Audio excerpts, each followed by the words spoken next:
अस्सलाम वालेकुम दोस्तों, जब कभी भी हमें फिल्म या टेलीविज़न वगैरह में हाई प्लानिंग के साथ कैदियों को जेल से भागते हुए दिखाया जाता है तो हम इसे देखकर बिल्कुल हैरान रह जाते हैं। लेकिन दोस्तों, मैं आपको बता दूं कि कुछ कैदी ऐसे भी होते हैं जिनके भागने के तरीकों के सामने अच्छी फिल्मों की कहानियां भी फेल हो जाती हैं। आज हम आपको कुछ ऐसे ही शातिर कैदियों से मिलवाने वाले हैं जिनके बारे में जानकर आप पूरी तरह से हिल जाओगे, क्योंकि ये कुछ ऐसे लोग हैं जिनके दिमाग का वाकई में कोई जवाब नहीं है। तो दोस्तों, देर किस बात की है, चलिए शुरू करते हैं आज की बेस्ट वीडियो।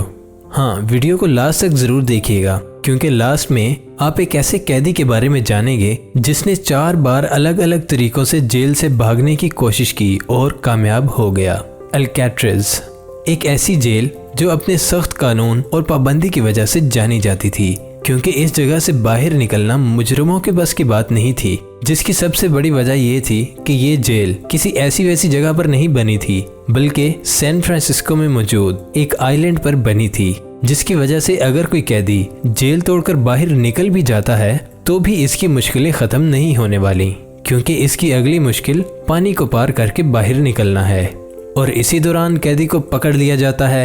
असल में आयरलैंड पर जेल बनाई ही इसलिए जाती है ताकि कोई भी कैदी पानी के रास्ते बाहर निकले तो इसे जल्द से जल्द पकड़ लिया जाए, क्योंकि जाहिर सी बात है कि जेल ऑफिसर के पास कोई नाव या फिर इसी तरह के व्हीकल्स तो होते ही हैं ताकि वो निहत्थे कैदियों को आसानी से पकड़ लें। और इसीलिए ये जेल सबसे ज़्यादा मशहूर भी है, जिसे कोई भी कैदी तोड़कर भाग नहीं सकता। लेकिन वो कहते हैं ना कि कभी कभी कुछ चीज़ें ऐसी भी हो जाती हैं जिनकी कभी किसी ने उम्मीद भी ना की हो। जी हाँ, बिल्कुल, क्योंकि एक कैदी ऐसा था जो इस काम को कर सकता था, और वो कोई और नहीं बल्कि फ्रैंक मॉरिस था, जो अमेरिका का बहुत मशहूर क्रिमिनल है। और ये कुछ ऐसे 2% लोगों में से था जिनका दिमाग कुछ ज़्यादा ही चलता है, और इसी वजह से उन्होंने इस बेहद ख़तरनाक जेल से बाहर निकलने का फैसला किया, जिसमें उन्होंने अपने 2 साथी कैदियों को भी शामिल कर लिया। और वो दोनों ही भाई थे जिनका नाम जॉन एंजेलन और कैरोलिन्स एंजेलन था। और उन लोगों ने आहिस्ता आहिस्ता प्लान बनाना शुरू किया। हालांकि प्लान का मास्टरमाइंड फ्रैंक मॉरिस ही था, क्योंकि इसके अलावा कोई और शख्स नहीं हो सकता था जो इस बेहद कड़ी निगरानी वाली जेल में से भाग निकले। हम आपको बता दें कि मॉरिस ने सबसे पहले ड्रिल बिट्स कलेक्ट करना शुरू कर दी, और फिर उन्होंने वैक्यूम क्लीनर की मदद से अपने दिमाग में कुछ ऐसी कारस्तानी की कि वो पूरी तरह से ड्रिल मशीन की तरह चलने लगी। हालांकि ये इतनी ज़्यादा करामत नहीं थी, लेकिन काम ज़रूर चला देती थी। और इसी तरह की कोई भी चीज़ जेल के अंदर बनाना वाकई काबिले तारीफ है। लेकिन मॉरिस ने यह काम कर दिखाया, और फिर उन्होंने जॉन और उसके भाई से कहा कि वो कितने भी हथियार मुमकिन हो जमा कर लें, जिस काम को करने में इन्हें पूरे 6 महीने लग गए। और दूसरी तरफ मॉरिस दीवार में पूरी तरह छेद करने लग जाता था। लेकिन यहाँ पर सबसे बड़ी दिक्कत ये थी कि दीवार पर छेद करते वक्त बहुत ही ज्यादा आवाज पैदा होती थी, और इससे बचने के लिए उन्होंने छेद करने का ऐसा वक्त चुना जिस वक्त जेल में मौजूद सभी लोग दूसरे कामों में मसरूफ होते थे। और इख्तिताम तक वो दीवार में काफी ज्यादा छेद कर चुके थे। लेकिन तब इन्हें ख्याल आया कि दीवार टूटना शुरू हो गई है और वहाँ के गार्ड्स को इन पर शक न हो, और इस वजह से उन्होंने सीमेंट लगाकर दीवार को चिपकाना शुरू कर दिया। और एक वक्त आया जब सीमेंट पूरी तरह से चिपक चुकी थी, और फिर इन लोगों ने ये फैसला किया कि वो आज ही इस जगह से बाहर निकलेंगे, जिसके लिए उन्होंने चिपकी हुई दीवार को वापस तोड़ना शुरू कर दिया। और तोड़ने के बाद फ्रैंक मॉरिस की मदद से ये लोग आइलैंड के बाहर निकल भी गए। लेकिन इस बात का अभी तक पता नहीं चला कि ये तीनों जेल से फरार होने के बाद आखिर गए तो गए कहाँ, क्योंकि बहुत से लोगों का मानना है कि उन्होंने जॉन और उसके भाई को भेस बदलकर किसी दूसरी जगह पर रहते हुए देखा है। लेकिन अगर वो लोग जिंदा हैं तो फ्रैंक मॉरिस कहाँ है? ये सवाल तो सबके दिल में लगातार रहा है। लेकिन मुझे नहीं लगता कि इस वाक़ये के इतने सालों के बाद अब वो मिलने भी वाला है। तो दोस्तों, आपको इस वीडियो में मज़ा तो आ रहा है ना? अगर आ रहा है तो साथ ही साथ इस वीडियो को लाइक और चैनल को सब्सक्राइब ज़रूर करते चलिए, ताकि इसी तरह की इन्फॉर्मेटिव वीडियोस आप तक पहुंचती रहें। दोस्तों, आपने 3 लोगों को पूरी तरह से प्लानिंग करके भागते हुए तो देख ही लिया, लेकिन अब हम आपको जिस रशियन मैन की कहानी सुनाने जा रहे हैं उसका तरीका थोड़ा हट के था। जी हाँ, रुस्तम शाकरुद्दीनोव नाम के एक कैदी जिन्हें चोरी के इल्जाम में जेल में लाया गया था। इसकी उम्र 25 साल थी, लेकिन इसका दिमाग और जिस्म दोनों एक दूसरे से मेल नहीं खाते थे, क्योंकि जहाँ पर वो एक फ्लेक्सिबल बॉडी का इंसान था, वहीं पर इसका दिमाग इसकी उम्र से भी ज़्यादा तेज था। और इन दोनों चीज़ों के कॉम्बिनेशन से इसने जेल से बाहर निकलने की एक ऐसी तरकीब निकाली जिसके बारे में कोई नॉर्मल इंसान नहीं सोच सकता। अब आप खुद ही सोचिए कि कोई अपने सेल के फूड डिलीवरी कॉलम से कैसे निकल सकता है, क्योंकि इसे तो सिर्फ खाना देने के लिए ही बनाया जाता है। अब शायद ही किसी को ये अंदाजा होगा कि इस तरह के क्रिमिनल्स भी इस दुनिया में मौजूद हैं, जो इतनी छोटी सी जगह से खुद को निकाल लेते हैं। हालांकि उसके इस काम में सिर्फ एक ही चीज रुकावट बन रही थी, और वो थे इसके कपड़े, जिसे उसने उतार दिया और एक अंडरवेयर पहनकर इस छोटे से सुराख से बाहर निकल आया। और जैसे ही बाहर निकला और अपने सारे कपड़े पहनकर ऐसे ही स्टाइलिश वॉक में बाहर चलने लगा जैसे इसने कुछ भी ना किया हो।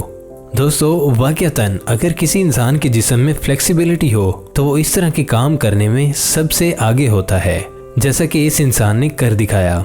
अब आपने खाना देने वाले होल से बाहर निकलने का तरीका तो देख ही लिया, तो फिर अब जान लीजिए कि इस तरह बाहर निकलने का सिर्फ एक ही रास्ता नहीं है, आपको बहुत ही पतला और फ्लेक्सिबल होना पड़ेगा। आप योगा के जरिए भी इस तरह के कारनामे कर सकते हैं। जी हाँ, नॉर्थ कोरिया के एक जेल में बंद हिजोरी गेबेक, जो कि एक योगा मास्टर थे, उन्हें चोरी के इल्जाम में जेल के अंदर बंद कर दिया गया। लेकिन ये भी इतने माहिर थे कि खाना देने वाले छोटे से सुराख में से बाहर निकलने में कामयाब हो गए, जिसकी सबसे बड़ी वजह दो चीजें थी।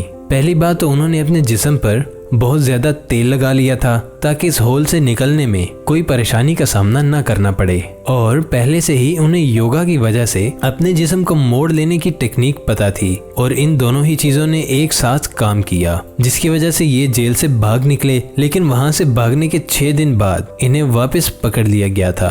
पर दोस्तों, कुछ भी हो, उन्होंने जेल से भागने का ये तरीका बड़ा अच्छा आजमाया था। अगर आप वेब सीरीज के फैन हैं तब तो आपको चापो के बारे में पता ही होगा, क्योंकि इस क्रिमिनल के ऊपर एक वेब सीरीज भी बनाई जा चुकी है, जिसकी सबसे बड़ी वजह इनका जेल से भागने का तरीका है। अब जैसे आप जुलाई 2015 की ही बात ले लो, क्योंकि जब मैक्सिको की एक जेल में ये बंद थे तब हर रोज बाथरूम में काफी वक्त लगाते थे और साथ ही साथ गुनगुनाते भी थे। लेकिन जाहिर सी बात है कि ये गाना गाने के लिए तो बाथरूम में इतना वक्त नहीं लगाते होंगे। फिर किसी ने भी इस बात पर ध्यान नहीं दिया, मगर एक दिन जब इन्हें बाथरूम में काफी वक्त लग रहा था तो इसके बाद जेल के मुलाजमीन ने बाथरूम में जाकर ये देखा कि आखिरकार ये गए तो गए कहाँ, लेकिन चापो इस जगह पर नहीं था। हाँ, वहाँ पर एक सुरंग जरूर मौजूद थी जो कि 33 फुट गहरी थी, और जब वो सुरंग से गुजरते हुए जा रहे थे तब वो एक टनल पर पहुंच गए, जिस टनल के बाद का रास्ता खुला हुआ था, और इसी रास्ते से चापू भाग निकला, जिसके बाद इसका नामो निशान तक भी नहीं मिला।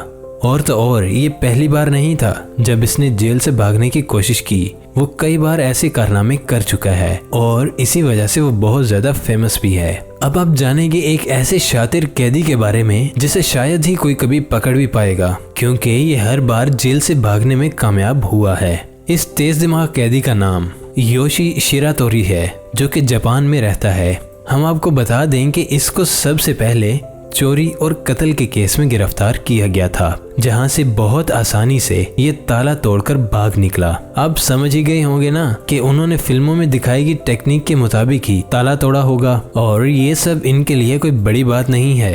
ये इसी तरह के ताले तोड़कर चोरी भी किया करते थे, जिसके बाद जब इन्हें दोबारा पकड़ा गया तो फिर इन्हें अकीता जेल में ले जाया गया, जहाँ पर ये हर रोज जेल की दीवार के ऊपर चढ़कर वहाँ से भागने की कोशिश किया करते थे। और एक दिन मौका पाते ही इसे सही रास्ता मिल गया और ये वहाँ से रफू चक्कर हो गए। लेकिन वो कहते हैं ना, जब मुकद्दर साथ ना दे तो बंदा कहीं से भी वापस आ जाता है। और दोबारा पकड़े जाने के बाद सभी ने सोचा कि अब की बार इसको थोड़ी कड़ी जेल में रखा जाएगा, जिसके बाद इसे आबाशेरी नामी जेल में डाल दिया गया। इस जेल में बहुत छोटी सी सुरंग थी जिसके जरिए इन्हें खाना दिया जाता था और बाकी सारी जगह बंद थी। आप यकीन नहीं करेंगे कि इस छोटी सी जगह से भी बाहर निकल गए, जिसके लिए उन्होंने अपना हाथ तक डिसलोकेट कर दिया। अब आप समझ ही सकते हैं ना कि ये कितना शातिर इंसान था, मगर हाय रे किस्मत, दोबारा पकड़ा गया। इस बार इसे सपोरो नामी जेल में बंद कर दिया गया, जहां पर इसके सेल के बाहर 6 सिपाही खड़े कर दिए गए जो उस पर हर वक्त नजर रखे हुए थे। लेकिन ये जनाब इन सभी से 10 हाथ आगे थे, क्योंकि वहाँ पर तो इनके सेल की पूरी पाबंदी रखी गई थी, लेकिन जमीन बहुत कमजोर थी, जिसकी वजह से जैसे ही ये मौका पाते जमीन को खोदना शुरू कर देते और इसी तरह उन्होंने जमीन खोदकर रास्ता बनाया और वहाँ से भाग निकले। हालांकि इस काम में वक्त तो लगा ही, लेकिन भाग तो गए ना। अब दोस्तों आप बताना मत भूलिएगा कि आपको जेल से भागने का सबसे अनोखा तरीका किसका लगा। और ऐसी ही इंटरेस्टिंग वीडियोस लगातार देखने के लिए हमारे चैनल सरसब्ज टीवी को लाइक, शेयर और सब्सक्राइब जरूर कर देना। और नेक्स्ट वीडियो आने तक के लिए इजाजत दें। अल्लाह हाफिज।